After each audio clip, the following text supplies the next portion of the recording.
बदसलूकी हुई है उस मामले पर योगी सरकार सख्त हो गई है और पूरा का पूरा थाना सस्पेंड कर दिया गया है। ये बड़ी खबर है। सीओ से लेकर सिपाही तक सब सस्पेंड हो गए इस बदसलूकी मामले में। ब्लॉक प्रमुख चुनावों के नामांकन के दौरान ये जो बदतमीजी और बदसलूकी हुई थी महिला के साथ, उनके और इस पूरे मामले पर एक्शन हुआ है। एक्शन ये हुआ है कि पूरा थाना सस्पेंड कर दिया गया। हिमानी, सीओ से लेकर सिपाही तक सब सस्पेंड हो चुके हैं। इस पर कार्रवाई हो रही है।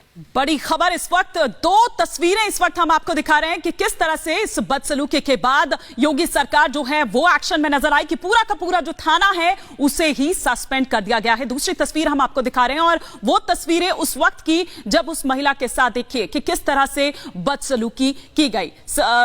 ये प्रत्याशी, साथ ही साथ उनकी एक और सहयोगी उनके साथ थी जो कि प्रस्तावक है। इन दोनों की शिकायत पर जो ये वीडियो है ये काफी ज्यादा वायरल हो रहा था और फिर उसके बाद योगी सरकार एक्शन में आई और पूरा का पूरा थाना जो है उसे सस्पेंड कर दिया गया। सीओ से लेकर सिपाही तक सब सस्पेंड कर दिए गए। कह दिया था और उन्होंने बाकायदा कह दिया था कि चुनाव में किसी तरह की अराजकता पसंद नहीं की जाएगी और जो भी करेगा उसके खिलाफ कड़ी से कड़ी कार्रवाई करेगी और कानून अपना काम कर रहा है। हम ऐसे लोगों के बिल्कुल खिलाफ हैं जो लोग इस तरह का कृत्य कर रहे हैं, लेकिन हम बताना ये चाहते हैं कि आप ही के लोग रोक रहे थे उस महिला को, समाजवादी पार्टी के ही कार्यकर्ता रोक रहे थे।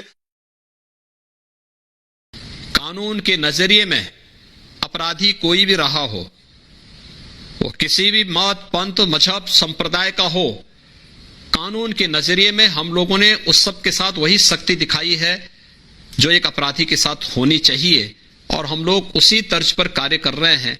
तो स्वाभाविक रूप से पहले नजरिए अलग अलग होते थे, यानी हिंदू का अपराध है तो अपराध मान्य होता था, लेकिन अगर कोई दूसरा समुदाय है तो उसका अपराध हमेशा माफ होता था। दंगाइयों को बुलाकर के मुख्यमंत्री के घर में सम्मानित किया जाता था, उनके सरकारी हेलीकॉप्टर का दुरुपयोग किया जाता था ऐसे दंगाइयों को और देशद्रोहियों को। पहले इस देश के सुरक्षा संस्थानों पर हमला करने वाले, हिंदू आस्था पर प्रहार करने वालों के मुकदमे वापस लिए जाते थे। आज ऐसे लोगों को ठूंस करके जेल के अंदर डाल करके उनको सजा करवाई जाती है। तो पहले खुलेआम ये घूमते थे क्योंकि इनको शह दी जाती थी, लेकिन अब कोई भी खुलेआम नहीं घूम सकता है। विवेक राय मेरे सहयोगी इस पर और विस्तार से जानकारी के साथ जुड़ चुके हैं। विवेक, सख्त एक्शन में यहां पर योगी सरकार जो लिया गया, योगी की ओर से साफ ये भी बता दिया गया कि अपराधी अपराधी होता है, उसमें ना धर्म देखा जाएगा ना ही किसी के विचार देखे जाएंगे।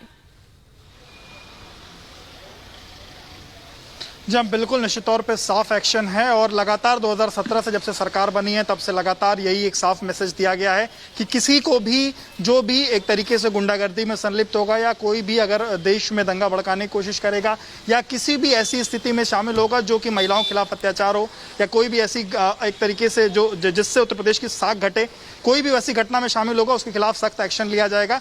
और वही चीज़ जैसे ही कल लखीमपुर में देखने को मिली कि एक महिला के साथ जिस तरीके से अभद्रता की गई, जिस तरीके से महिला का जो साड़ी खींचने की कोशिश की गई, उसके बाद मुख्यमंत्री योगी की तरफ से ये सख्त एक्शन लिया गया। टीम 9 की बैठक में ये एक्शन लिया गया है और इसमें पूरे के पूरे थाने को सस्पेंड करने की बात कही गई है।